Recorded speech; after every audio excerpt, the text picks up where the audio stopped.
Hi, my name is Jim Whalen. I'm a senior analyst with Taneja Group, and today I'm going to be talking about recovery assurance and disaster recovery, along with Dave LeClair, who's VP of Product Marketing with Unitrends. So before I jump into the presentation, I would like to do a little Taneja Group introduction. We're a small firm of storage and virtualization analysts, and I'm personally involved in our data protection practice. We're a firm that focuses on IT, whether it's data center, virtualization, or the cloud, and we cover platforms, technologies, management, and strategies, along with all aspects of performance and optimizations. We also cover all the different types of virtualization that you might find within the data center. We tend to have a bigger impact than some of the larger analyst firms because of our technology depth and operational expertise. All of our analysts come from the field and have 20 to 30 years of history working in the industry. As a result, we tend to get involved in a lot of emerging markets and market research in segments of the markets where the bigger players don't tend to focus. So with that, what we're going to be talking about in the first half of our presentation is definition of terms.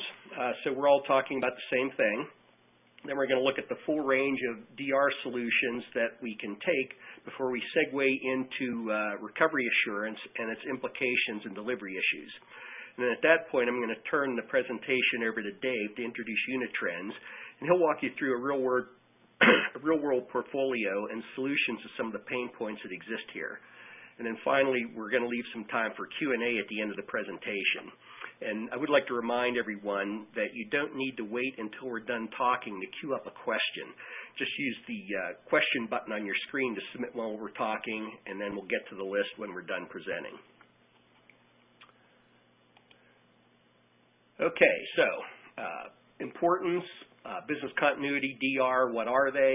So basically, business continuity is the overall plan that you need to pull together to keep your business running no matter what happens.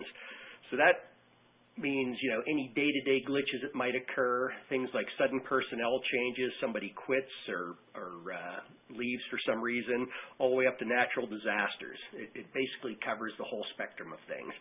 Whereas disaster recovery is that portion of the business continuity plan that's focused on quick IT recovery from any negative events. That can range from, minor data loss or server failure, to you lose an entire site due to flooding, fire, hurricane. So, given the importance of IT in almost any modern business, having an effective DR plan, especially for these major negative events, that is guaranteed to work is a matter of basic business survival. There are various studies floating around that talk about how much an hour of downtime costs you or what the probability of a business failing is and how it increases depending on the length of downtime or the amount of data that you've lost. I'm not going to go quoting stats on that, but obviously losing your IT capabilities for any significant length of time is almost impossible to recover from. And the definition of significant length of time keeps getting shorter. So basically, fundamentally, whatever your DR solution is, it has to be effective and work when you need it. Otherwise, it's worthless. So when we start to consider the spectrum of disaster recovery solutions here, it starts basically with hope and prayer, i.e. hope nothing happens and pray that you can recover from anything that does. So, seriously, you can choose to do nothing and just deal with whatever happens in an ad hoc fashion. People do this. They tend to be nervous about it, but it is the plan of a lot of people. Then you move up a step to what has typically been the standard disaster recovery solution from basically the beginning of time, and that is you're restoring from off-site backups, and typically off-site. People have learned that you have to keep them away from the facility in case something critical happens. Now, this is not a bad plan for non-mission critical servers or applications or small outages. It's a very valid approach if you can set up something that meets the RTOs and RPOs that you need to hit. And oftentimes it's a component of a more complete higher level plan where you're doing backup restores on less critical things and you have more of a full disaster recovery plan around mission critical applications. It still tends to be used mostly by small shops, and I see it often occurring via preloaded appliances where people will have backup appliance running at a local office, and then they're mirroring backups to the cloud or to an off-site location, and then if something happens, they either download from the off-site appliance or they have their backup vendor ship them a preloaded appliance with their backups already installed on it. So I don't want to belittle this approach because it's effective. It's used by a lot of people, and it's very valid, particularly if you don't have a lot of critical applications with tight RTOs and RPOs. Then there's something I'm just calling full DR for lack of a better term. And now this is where you've got a plan for moving backups to the cloud, and I emphasize cloud because while it can be a mirrored data center, it's pretty much exclusively the cloud today. There aren't a lot of people building private data centers for DR anymore. So in this scenario, people move their backups to the cloud and power them up there and gain secure access when they're needed in the event of a disaster. Generally involves hot, warm, and cold options where you've got VMs or servers running at various levels of readiness to be fired up and failed over to. And at a minimum, this covers mission-critical apps. Disaster recovery for less critical applications is often, as I mentioned earlier, restore from backups. So a lot of people will put a hybrid approach in place here and do something special for critical stuff and less special for less critical stuff. And one absolutely critical aspect of this is that you have to test it to make sure it works. Either you running some sort of manual or automated process that may be time-consuming and expensive, but i.e., again, you've got to make sure it works. And finally, at the upper end of our spectrum is disaster recovery as a service. And here, obviously, is where you're working with a service provider or a cloud vendor to develop a full custom plan. And really, it mostly looks like a hands-off version of full DR. Everything that you're doing in a full DR plan is occurring in disaster recovery as a service. It's just that somebody else is doing the heavy lifting. Now, something to remember here is it's still your business, so you still own it. So you need to be very clear about who's responsible for what comes with the service, et cetera. Make sure you've got your expectations properly set. And then I'd still like to point out that this does require testing to make sure it works. It's just that you now have the option of having the provider do the bulk of it. So make sure you know, again, who's doing what. And you're never going to be out of the woods as far as completely washing your hands of testing, because you're still going to need to be doing the end-to-end testing to make sure you know how to access the DRaaS service in the event of a failure. So you're still going to have your fingers in the pie on this. But again, it does help offload some of the heavy lifting to somebody else. Now, some observations that I've made in talking to people about all of this is that overall disaster recovery is becoming more critical. IT is becoming more critical, so being able to regain your IT facilities when something really bad happens is obviously becoming more important. Modern applications are becoming a lot more complicated. You no longer have a single VM. Now you've got a UI on the front end, some load balancing servers, maybe a database. You're dependent on boot order on 3 other servers or applications, etc. So it's harder just to keep a single modern applications running because there are a lot more moving parts. Disaster recovery itself, because of those sorts of things, is becoming more difficult, sophisticated, and comprehensive. IT is bigger and more critical, so DR is just a bigger job. There are a lot of tighter RTOs and RPOs. Most importantly, budgets generally don't scale with the size of the organization or job, all those sorts of things. As far as sophistication goes, now there are multiple sites involved, the cloud's involved, there are physical as well as virtual apps, more complicated applications, etc. So restoring from take backups is generally not good enough anymore in a lot of cases. And as far as being comprehensive, there are just more things that need to be covered: systems, applications, more IT consumers to consider, etc. And then DR is also democratizing. It used to be primarily enterprises that were doing this. but what I've been seeing is it's moving from the enterprise down to small and medium business. They're also dealing with disaster recovery that's becoming more critical and more complicated applications, et cetera. There's really no longer any escape from this. The good news is technology and services are becoming a lot more accessible to smaller organizations too. And then this other one, rapid shift to the cloud. This is just blotting out the sun. I mean, virtualization and snapshots combined with overall cloud flexibility and economics are driving this. And then finally, disaster recovery as a service is becoming more available and more affordable. There are a lot more companies and people considering it and moving to it. A lot of people I've talked to, especially at smaller companies, have said they'd love to do it or that they at least want to look into it, but they haven't had the budget or the time, et cetera. But there's starting to be a lot more traction on DRaaS.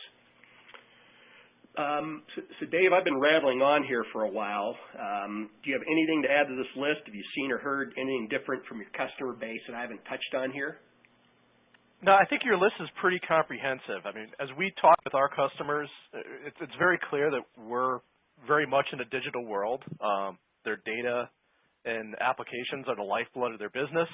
And we have seen this shift. You know, we're kind of in a 24/7, 365 world that's driven by mobile, and the expectation is I need to be able to do business and access my apps and data from pretty much anywhere all the time.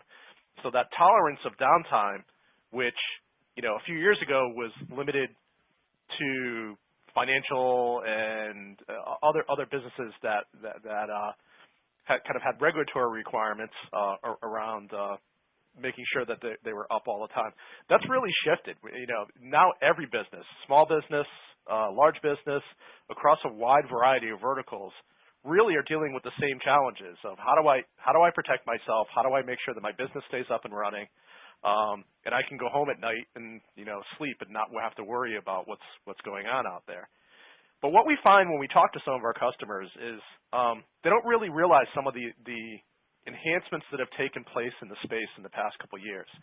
There really have been quite a number of enhancements to what's available from DRaaS vendors, what's available for recovery assurance, what's available for automating a lot of the tasks that, to be perfectly honest, are kind of boring and kind of painful to do.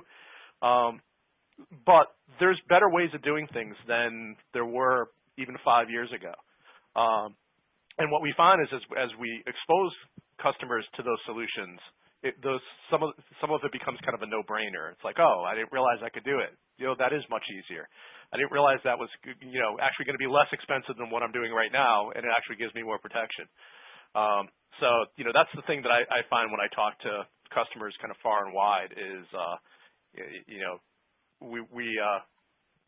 we need to kind of get them up to speed on what's available. Because the industry's really come a long way in a pretty short period of time with the advent of some of the cloud technologies. Okay, good. Thank you. Okay, so recovery assurance, what and why? So just stepping back for a second, so I'm calling this recovery assurance, but you may have heard it called any number of things. I've seen it called guaranteed DR, reliable disaster recovery assurance, disaster recovery testing. So whatever name it goes by, at a high level, it's a very simple concept. You have to do enough testing on your backup so you can recover when you have to, when something fails. Essentially, it's recovery assurance testing that ensures that your disaster recovery plan is going to work. Without it, I don't think you really have a disaster recovery plan.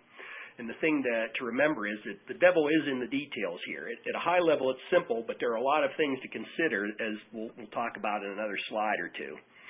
So, really, without recovery assurance testing, defaulting back to option one, hope and prayer on our spectrum of DR solutions is not an irrational thing to do. You could question why you should even bother drawing up a disaster recovery plan if you don't know how to execute on it when you need it and you're not sure if it'll work.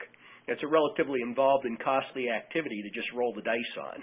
Now, admittedly, an untested DR plan is probably better than nothing, since at least you'd have something written down and some idea on how to get started, but you really do need to weigh out the cost of creating one and then setting it on the shelf, and then just reacting when something happens. In my mind, the DR plan is a living thing that needs to be fed and watered, and it's really recovery assurance testing that does that. So, in looking at the challenges in actually doing that, first off, the whole area is subject to entropy, meaning if you don't put energy into it, it tends to descend into chaos. You need to do recovery assurance testing regularly to keep things in sync. If you're doing this once a year or once a quarter, it's probably not enough. Operating systems change, patches pile up, applications change. Stuff is going to drift apart behind the scenes if you're not testing things regularly. It also needs to be done non-disruptively. Your operations at your primary site have to continue running. The backups to the secondary site have to continue going on. If you're using backups to do your recovery assurance testing, you have to make sure you're not corrupting them by the testing itself. So it must be non-disruptive testing. And it also depends on effective backups. You have to be able to deal with application inconsistent backups, particularly now that we've got a lot of applications that are running or dependent on multiple virtual machines. And you also have to be able to deal with failed backups and corrupted backups. Your testing process has to be robust enough to detect and flag these kind of issues so that they can be corrected. And overall, it can be pretty complicated. It needs to have attention paid to it. You think about what you're doing. You're essentially recreating all or a substantial part of your IT infrastructure, and then you're making sure it's continuously available to fail over to it when you need it most. That's not a trivial undertaking. Dave, again, are you seeing, you're talking to customers every day. Is there anything else to look for? Do you have anything else to add to this particular list? Yeah, I mean, you certainly, want to do your DR testing to make sure you're prepared for, the big things that kind of people think about when it comes to disasters. The natural disasters that unfortunately are becoming more common, as well as kind of the obvious, equipment failures or man-made disruptions. But one of the things that we've seen, particularly in the past year or so, is the need to really test your backups to make sure that your backup environment is actually working properly. VMware has, in the past 12 months, had a couple issues with their change block tracking mechanisms, where they've actually been not flagging the right change blocks in VMs. And this is something that they've come out with patches on. Sometimes the patches took a couple quarters to be exposed and solved on. And what that means is potentially customers who have thought they've been doing backups and thought they were protected really didn't have good backups. And because they weren't testing their backups to actually make sure that they can recover, they were at risk without even realizing it. They thought they were protected, but they weren't. And this is another thing that if you have a recovery assurance program in place, you would detect that. Our particular application tests not only your DR environment, but it also tests your backups. And if you had corruption because there was an issue with VMware like there was with change block tracking, we would detect that very early on, and you would know that, oh, maybe I have to do something. Maybe I have to use a different method. Maybe I have to not turn change block tracking off until that bug is resolved. So there's all sorts of things that can kind of get you in trouble, whether they're natural disasters, man-made disasters, or even kind of software bugs, which you really, to be fully protected and make sure that when that call comes in the middle of the night, you know that your systems are going to act exactly as you'd expect them to act. That requires some testing, and the best way to do that is to try and automate it so that it happens regularly using some sort of recovery assurance program. Yeah, that's a really good example for just driving home what I was saying earlier, that you need to do it pretty frequently so that stuff doesn't build up. Okay, thanks, Dave. Let's see here. So what does all of this imply? Well, so first off, well, actually we just kind of touched on this. Your backup and testing frequency have to both be sufficient to let you meet the RTOs and RPOs that you've set. Different applications are probably going to have different backup and recovery assurance testing frequencies. Critical applications might require near continuous process of backup and testing, so that any necessary failover is going to be seamless, and you're going to have tight RPO that you can maintain, whereas less critical applications probably won't need to be tested as tightly. You're going to need application-consistent backups. As I mentioned earlier, modern applications are a lot more complicated, so you got multiple VM apps. You're going to have to worry about boot order orchestration. You might have OS and software revisions to deal with, all those kinds of things. Your RA testing needs to be sufficient to ensure that all those things are checked out and in order, and it has to be able to orchestrate them itself if you're automating it. You need to account for failed backups and corrupted backups, and this is kind of what Dave was just talking about. Your testing has to realize when a backup hasn't occurred or has failed and flag it so that it can be done and ready to go in the event of a failure. It also has to be thorough enough to catch the errors that are caused by a backup that appears to have completed but which is corrupted for some reason, i.e. this change block tracking example that we just heard about. It needs to recognize that a backup isn't sufficient to recover from and request that current clean backup is performed. And then finally, and this is pretty important, you need to have a mechanism for sandbox testing. Because recovery assurance has to be non-disruptive, again, this is important. You want to be able to set up an environment that's independent of the rest of your infrastructure so you can test what you need to test without impacting operations or backups. Basically, things need to be kept clean and isolated. And most importantly, you need to do it. And that's what I see is fundamentally people don't do it often enough because, I think as Dave said earlier, it's boring and quite honestly, some of it's hard. So very important to keep in mind you got to do it. So recovery assurance delivery. First off, you can do it yourself. A lot of people have been doing this. So there's the manual method, which is how things have typically historically been done. The problem with this is it typically wasn't done very thoroughly or very often, and it's becoming less and less effective now that disaster recovery is becoming more and more involved. So I'm seeing less people running this as a purely manual process. At the very least, they're utilizing automation. Now, there are a lot of tools out there that are offered either standalone or by various data protection vendors, and they'll orchestrate the process of testing the complicated applications, making sure individual backups can be recovered. They pretty much all have sandbox testing capabilities built in. So if you're going to be doing this yourself, and you're doing it on more than just a few simple applications, you're really going to want to automate it. Otherwise, what's going to happen is you're either not going to do it or you're not going to do it often enough. So if you do it yourself, automate it and keep the frequency up where it needs to be. Then finally, we look at recovery assurance as part of DRaaS. As I said, DRaaS is worth looking into.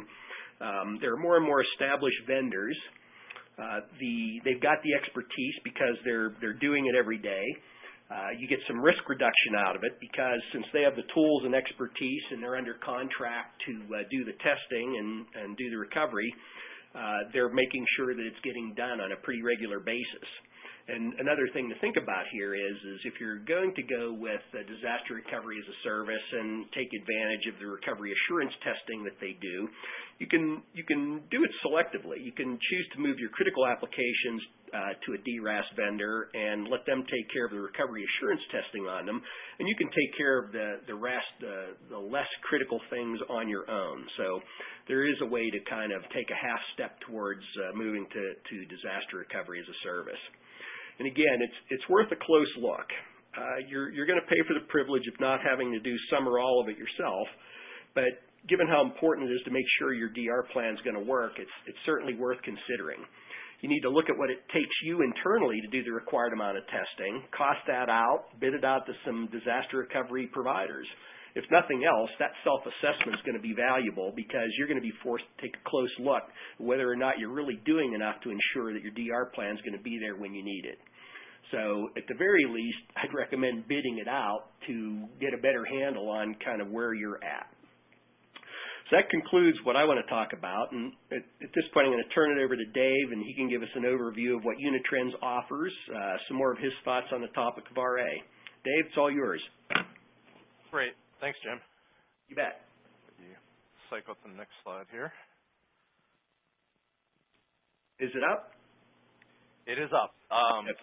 So for those of you who may not be familiar with Unitrends, we are a connected platform for data recovery and business continuity that enables our customers to protect their business both in the cloud and on-premise. So we offer a wide variety of hardware, software, and services that really assures protection of physical, virtual, and cloud data systems and applications. We've been doing this for a long time. We currently have well over an exabyte of customer data protected. We really focus, and some of our kind of driving principles are to do this in a way that trying to make the IT administrators' lives a little bit easier. So we really focus on using the power of cloud-empowered solutions that wrap everything that you kind of need into a single all-in-one platform that's very, very, very easy to use. Jim, if you go to the next slide, I'll walk through specifically what's in our portfolio. Okay, you see it? I do now.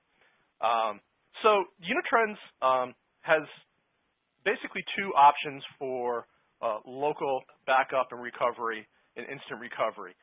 We sell both a software solution called Unitrends Enterprise Backup that runs on your servers and storage, installs as a virtual machine in VMware, Hyper-V, or Citrix Zen server environment. You can also install as software into a Red Hat or CentOS Linux environment. But if you want an all-in-one solution where we supply the hardware, including the storage and compute and everything for the backup solution, we also offer our Unitrends Recovery Series platform that we have 14 models there that go from approximately 1 terabyte of raw storage up to almost 200 terabytes. So really an appliance to kind of fit any need and any budget. Both really do the same thing. They're cloud-empowered data protection and recovery for your virtual and physical platforms. What really makes us different, though, is what we can do beyond just backup. We have a very broad set of cloud solutions that includes cloud storage in our own cloud, DRaaS capabilities, recovery assurance in our cloud, as well as some technologies that allow you to migrating workloads between your premise and a hyperscale cloud environment. So we do what we do not only in our own cloud, but if you're a Amazon customer or an Azure customer or a Google customer, we have solutions that work in those environments as well. But across both our on-premise as well as our cloud solution, one of the things that also differentiates us is our recovery assurance capabilities. We have one of the richest set of recovery assurance capabilities that we currently offer as our Reliable DR product. And Reliable DR actually does recovery assurance at the application level. So we don't just simply spin up VMs. We actually do recovery assurance at the application level for any VMs that are either on-premise or in our cloud, running in a VMware Hyper-V environment. But unlike other solutions, we are also able to do this with physical servers as well. So your mission-critical Windows workloads that haven't been virtualized, we're able to do recovery assurance on those as well. So very broad portfolio, very differentiated from what else is out there, all from a single vendor. Jim, you can go to the next slide, please. Okay. Coming up now. So specifically about the Unitrends Cloud, our main offer in the Unitrends Cloud is something we call Forever Cloud. Forever Cloud is designed to be a cloud storage solution that works in conjunction with our UEB or Recovery Series appliance. and it's designed for long-term retention. So you simply pay for the amount of data that you want to protect. So if you have 2 terabytes of data that you want to protect in the cloud, you simply pay for 2 terabytes. If you have 50 terabytes in your environment that you're protecting locally, and you only want to have 5 terabytes of that in the cloud, you only have to pay for 5 terabytes, which makes it a very cost-effective solution to move just the data that you need, that long-term retention or that cloud protection for to the cloud. But once we actually have copies of your data in the Unitrends cloud, we can do some interesting things with it as well. We can actually spin up workloads in our environment so you can have a full DR as a service capability for those mission critical workloads. So with a simple phone call to Unitrends, we will actually have your mission critical workloads up and running in 1 hour or less. And we're able to do this with recovery assurance as well.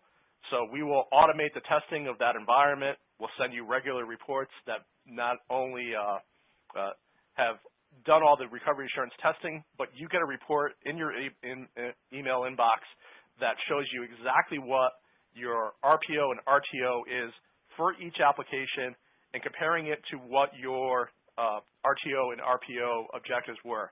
So you'll know that in actuality, your application is going to be able to recover and be within your windows. And if for some reason something's happened and your DR environment has drifted, you know well in advance of a disaster that you have to go take an action. There's something there you have to rectify. So we do this in Unitrends Cloud data centers around the globe. We're currently offering the Unitrends Cloud in 5 countries, including the U.S., UK, Canada, Germany, and Australia. And we have multiple data centers here in the U.S. as well. Jim, if you go to the next slide, I'll talk a little bit about DRaaS specifically.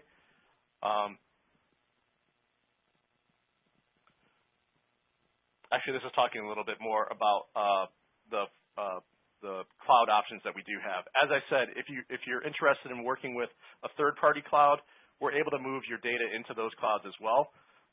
If you're using our Forever Cloud, essentially what we're doing is we're giving you very granular capabilities, and we're storing your data for using a retention policy. You'll get kind of 7 daily backups, 4 weekly backups, 12 monthly backups. And the interesting thing about Forever Cloud, the reason why it's called Forever Cloud, is as long as you stay current with us on your subscription, we'll keep an infinite number of yearly backups for you as well, all for one low price. So again, we're only charging you for the amount of data you're protecting. We're not charging you specifically for how much cloud storage you're using, which also makes this very cost effective when you look at this compared to other cloud options. The next chart, Jim.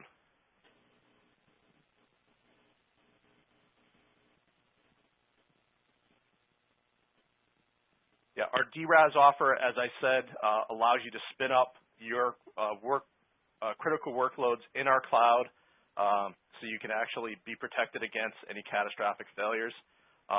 We do put a hard SLA on recovery. So if you do have to declare a disaster, you simply make one phone call to our cloud ops team, and all of your applications, your entire environment will be up and running in less than 1 hour. One of the things that makes us unique with our cloud and our DRaaS offer is that we offer what we call a white glove services experience. So this is not a self-service, you're on your own. We realize that when you're having a disaster, it's a stressful time. You need to be able to talk to somebody. So you'll actually be hooked up with somebody from our cloud ops team who would have worked with you early on in setting up and testing your DR environment as you were initially setting it up. But they're going to be there with you to make sure that you can recover when you need to recover as well. As a result of that, it brings you an additional level of confidence in your ability to recover. It also makes sure that your TCO and all of your kind of planning expense and everything is kept as low as possible. Next chart, Jim. I think we're going to now dive into specifically recovery assurance, if I remember the deck right. So Unitrends Recovery Assurance is delivered by our reliable DR product right now. And what our recovery assurance technology allows us to do is allows you to have complete certainty in your ability to recover. And we can do this in your local environment. We can do this in a DR environment that you've built. So if you actually have two locations and you're replicating backups between the two of it, we can do DR with recovery assurance between them. Or we can do it in the Unitrends cloud. And what Reliable DR allows us to do is fully automate all of that DR application testing. So in a sandbox environment, so this is not disruptive at all to your production environment. In a sandbox environment, we will spin up your applications and validate all of the dependencies and at the application level. So if you have an N-tier application that is a mix of virtual machines as well as physical assets that have dependencies on each other, we'll test all those dependencies. We're not just simply booting up a VM and seeing that it booted and call that good. We're actually, if it's a database, we're going to make SQL calls into it and make sure that we get the responses back. If it's an N-tier application, we basically configure it so that we test all those interlinks. And once we validate that things are working and that you're meeting your RPO and your RPO, we basically generate what we call a certified recovery point. And that certified recovery point is something that you know that when you come back, you can recover to that exact point in time. It's been tested good. It's guaranteed to recover. So with that, you get 100% confidence in your ability to recover. And because all this is automated, instead of having to run this test once a year or once a quarter, you can have this test run in your environment, for example, as often as you want. If you want this to run a couple times a day, we can do that. In our cloud environment, typically most customers run this once a month. And they receive an automated report from that. But if you have needs and you have your own DR environment and you wanted to test more frequently than that, you wanted to test daily, it's certainly possible as well. Next chart, Jim.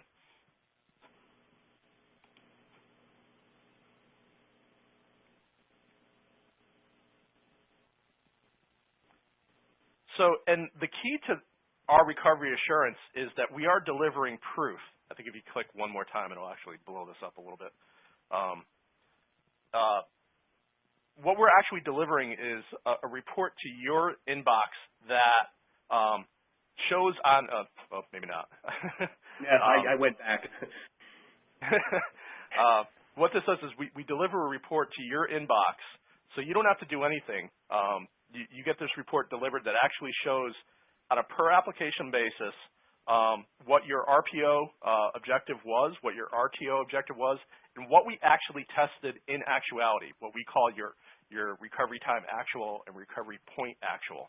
So you can see here, everything's been tested. We had RPOs in some applications set up of 1 day. We tested it, the first one was running a little more than 18 minutes. The second one was running a little less than 10 minutes, so well within the windows. For ones that had shorter periods of time, 4 hours, we validated that they were able to come up in approximately 2 hours. And we do the same thing with your recovery time objectives as well. So with this, you know with absolute confidence that you're going to be able to recover. So this is just one of the reports that we deliver. There's others that actually will show you some of the other intricacies of what we're doing with the testing as well. But because all this is automated, it makes it very, very easy for you to have complete confidence that everything's going to work.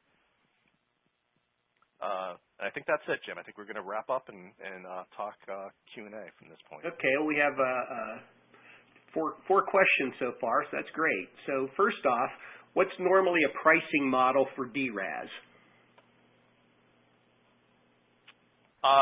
Pricing model for DRaaS is usually on a per workload basis. It's usually done per VM. So that's how we do things. We also do physical windows as well. So if you have a physical Windows environment, we'll basically charge you, per workload or per server. Different vendors do it in different ways. Some of them make this actually much more complicated than we think is necessary. So for us, we're charging on a per VM basis, typically with a per month fee for DRaaS. So you can get very selective. In our particular case, I talked about Forever Cloud. For every 1 terabyte of Forever Cloud that you buy, up to 5 terabytes, we will actually give you a couple of VMs of DRaaS for free. We're using it as a means to let people try it out and see what they kind of the benefit of it. So if you simply go with Unitrends Forever Cloud cloud storage with your Unitrends solution, you can get some free DRaaS right off the bat. Oh, great. Okay. Let's see. What is your SLA when you have physical servers in the environments along with your virtual servers? In our case, we're in our DRaaS environment, we're a 1 hour SLA for all workloads, and that's not compounding. I know some of our competitors actually, will guarantee, they quote unquote guarantee, an SLA of a particular period of time. But if you have 10 VMs, they stack that time times 10. We don't do that. It's 1 hour guaranteed for your entire environment. So it's somewhat unique in the industry that many vendors won't even give you an SLA. When you actually start asking them specifically for guaranteed SLA, they start waffling, and they'll start bringing up a lot of fine print. But in our case, it's pretty simple. It's as I said earlier, that's our goal, is to try and make your life easier, make things as simple to understand as possible. In our case, our SLA for recovery and DRaaS, 1 hour. Okay. Let's see. So a question related to that is 1 hour the lowest SLA for RTO? What's in that 1 hour recovery time? Is it recovery of apps or the entire stack? And then finally, what's the RPO for data? Okay, let's take the first part the first part first. Can you repeat it just to make sure I get it right? Yeah, the first part is 1 hour the lowest SLA for RTO? That's our guarantee. Typically, many applications will come up faster than that. From the time you call us, we'll start booting your applications up. If you have an application that has an extraordinarily long boot time, it's just like what would be in your environment. If your application has to go through and reprofile itself, and that takes longer than an hour, obviously that's not on us. But at least at that point, your server's back up and running and operating. But for most applications, it's well within that window. That's the reason why we feel pretty confident in being able to do that. Okay. The other question was around the RPO for data. Yes. So a couple different ways to answer this question. When you're talking about getting your data back from us, some of that is dependent on your WAN pipe, obviously. So if you've lost your entire building, and you lost your servers, you lost your backup appliance, you lost everything, and you had 100 terabytes of data, pulling that over a WAN, even if you have a very, very fat WAN pipe, is going to take a long time. It could take you weeks to do that. So for small amounts of data, you can basically pull them down and get them almost instantaneously. For larger amounts of data, to get around that WAN penalty, we actually have data shipment SLAs. So for a larger amount of data, we'll actually overnight you your data. So if you've got terabytes and terabytes of data to get back, we'll actually put it on physical media and overnight it to you. So you'll be back up and running in no longer than 1 day to get your data back into your environment. It's kind of a reverse seeding. If you're familiar with kind of seeding as an option into the cloud, the ability of be able to kind of put your data on physical media and ship it to the cloud vendor so that you don't have to pay that kind of WAN penalty getting your data into the cloud. We have that, but we also have this kind of concept that some people call reverse seeding. Some people don't like that term. It's really a data shipment SLA to make sure that you get your data back as fast as possible. So if that's over the internet, we'll do it over the internet. If the internet's going to be a bottleneck because of transfer speeds, which for larger amounts of data it almost always is, we'll actually use traditional shipping methods and physical media to get around that. Okay. Going back to the 1 hour RTO, what is in that 1 hour time? Is it the recovery of apps or the entire stack? It's the entire stack. It's your entire environment. Okay, great. Next question. As I add VMs to my local environment, are they automatically protected, or do I or Unitrends need to add the new VMs? So what you actually do is, as you go into our interface, we essentially have the idea of kind of setting up a backup job and setting up another backup copy job. And we're using the term backup copy instead of using some of the older, more dated terms about kind of archiving or replication. We found that those terms frequently were kind of intertwined and confused to users, because essentially that's what you're doing.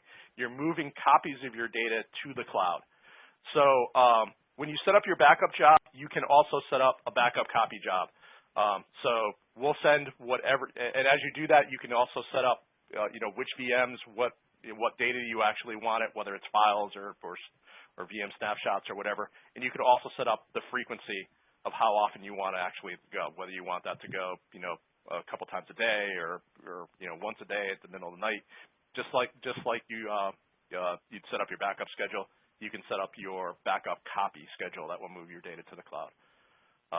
So very, very easy in our new user interface that if you haven't seen, I recommend we do regular demos and that you can sign up on our website. I recommend attending one of those. People that tend to see the new user interface that we launched a few months ago are really shocked at how easy it actually is to do some of these tasks compared to other solutions. Okay. Just a few clicks.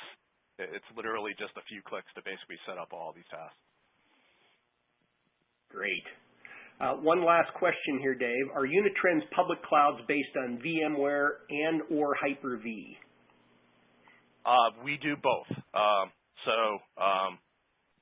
Most of our environment is VMware based, just as kind of most of the enterprise world is VMware based, but we do also support Hyper-V as well as physical Windows as well. If you have other workloads, we have the ability to do kind of a P2V transformation. We have very good technology we call Unitrends Bridge that allows us to actually transfer a physical workload into a virtual workload. So we can actually take some of your other physical workloads and move them into a VMware environment to move to the cloud. That's also some of the technology that we actually use in our recovery assurance that allows us to do recovery assurance for physical workloads. We're the only company in the world that's actually doing recovery assurance for physical Windows workloads right now. There are other recovery assurance technologies out there, but they all focus on just testing your virtualized environment. We'll do both virtual and physical. Okay. Another question came in, Dave. Does the recovery system work any differently for encrypted data or legal environments? I guess getting to the regulatory compliance stuff. Yeah, everything that we do that goes to the cloud is encrypted both in transit and at rest.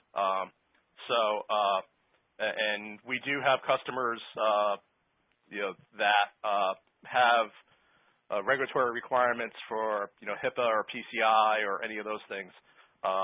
If you're a healthcare provider and you need us to provide a BAA certificate, we're willing to basically do that to meet those regulatory requirements as well. Everything's encrypted with 256-bit encryption. And you will do you can do recovery assurance on HIPAA regulated data and HIPAA regulated environments? Okay. Yes. Okay. Another question has come in. Can you protect standalone file servers and block storage arrays? Standalone file servers. I guess it depends on if that file server is a basic standalone Windows file server. Yes, we can absolutely do those. Standalone block arrays. It probably depends on that's probably a more complicated question to answer. It probably depends on what the configuration is. So if whoever that is wants to send me a note, I can get them a detailed answer. Okay. DLeClair at Unitrends.com. That's probably more complicated than I want to answer casually. Okay. Let's see. We still have a few minutes, folks. We've gone through all the questions. So is anything else anybody wants to ask before we close here? Well, Dave, in case we didn't get any questions, I came up with a couple. One of them you've already touched on. It was recovery assurance around physical servers. But another one is just what's the biggest mistake or omission you see people making in terms of DR and recovery assurance? I think in DR, it really is simply the kind of leaving things to chance. We recently ran a survey where we surveyed almost 1,000 IT administrators, and we asked them about the frequency of their DR testing. And the most common answer was probably once a year, but a extraordinary high, about a third was more than that or never. Very few were down into less than 10% that were probably I test monthly and regularly. So I think there's a lot of reasons for that. DR testing has been very expensive. It's been very disruptive in the past. So it's perfectly understandable why people have been operating like that. But I think that's the biggest mistake I see people right now making is given the fact that there are these recovery assurance technologies that can automate the testing and actually assure that you're more protected than you were in the past, give you greater confidence, and actually reduce your workload. You pretty much set this up once and you're good to go, for the foreseeable future. Not taking advantage of some of these capabilities. These things were either not possible a few years ago, then they kind of became, they're nice to have. I don't think they're nice to have anymore. I think this is something everybody should be happening. It's one of the reasons why we're actually taking our recovery assurance technology and embedding it in our main products. So I didn't say this, but if you're a UEB customer, a Unitrends Enterprise Backup software customer, you can get recovery assurance for unlimited VMs in your environment simply by buying our Enterprise Plus bundle. We've included this as kind of a default part of that bundle, and I encourage people to start looking at this stuff. It can save you pain down the road, and probably more importantly, free you up to work on other stuff that's more fun and probably more important for your business strategically. So I think that's probably the biggest thing that I see. Okay. I've got another question for you, but first, a new question has popped up, and someone asked, can we get or download a copy of the presentation? Well, first off, you're able to come and view it on Bright Talk, I believe, at your leisure, but I just popped up a slide that has my email address on it. Send me an email at my Taneja Group address there, and I will send you a copy of the slides. Dave, one more question. So I asserted that this was all moving to the cloud based on conversations I've had with IT consumers. Are you seeing anything different? I mean, is that an improper, or is that too strong of an assertion? Or are people still looking at mirrored data centers out there? Or is really the cloud the place to be? I think the cloud is largely the place to be. It's definitely where everybody's going long term. But we still see, particularly with larger enterprises that have multiple facilities, it's still pretty common for them to place appliances in two different locations and then cross-replicate across them and kind of do DR to themselves. whether they're doing it from a software to software solution or hardware to hardware solution, or they place an appliance in their main facility and they place a software solution in their DR environment. That particularly for larger customers, that's still very popular. I do think as we look to people that are doing new deployments, and you're looking at kind of mid-market and below, yeah, this stuff is definitely moving to the cloud for as far as DRaaS. As far as backups, we're seeing cloud backup really take hold just about everywhere. It's a very good way to kind of ditch tape, automate that process, get the manual aspect of it out, and really kind of improve the amount of time and effort and expense it actually takes to get your off-site backup copies going. So that stuff is absolutely moving to the cloud at all sides. For DR, we're still pretty much in the early days of DRaaS. We've seen a very, very large uptake of it this year compared to previous years, and kind of expect that to accelerate mightily in the upcoming months and years. But like anything, these things tend to take longer to kind of get into the reach all the laggards, so to speak, as well. Okay. Well, that's all I had, and it looks like we're out of questions from our audience. So unless anybody has a last-minute question, I'd like to thank you folks for attending. Hopefully you got something out of this to kind of get our overview on what this is all about and a feel for what a real-world portfolio and real-world capabilities look like via Unitrends. So thanks again for attending. Dave, you got any last words? We've got about 4 minutes left here. No, thank you, Jim, for hosting this, and thank the attendees for attending. And if anybody has any additional questions, they can reach out to me as well. So I'm at DLeClair@unitrends.com, or on Twitter, LeClair Tech. Okay, and as I said, my email address is jim.whalen@tanejagroup.com. I've got it up on the screen there. Anyway, thanks again for your time, folks. We're going to end the webcast now. Dave, thank you for your time. Thank you. Okay.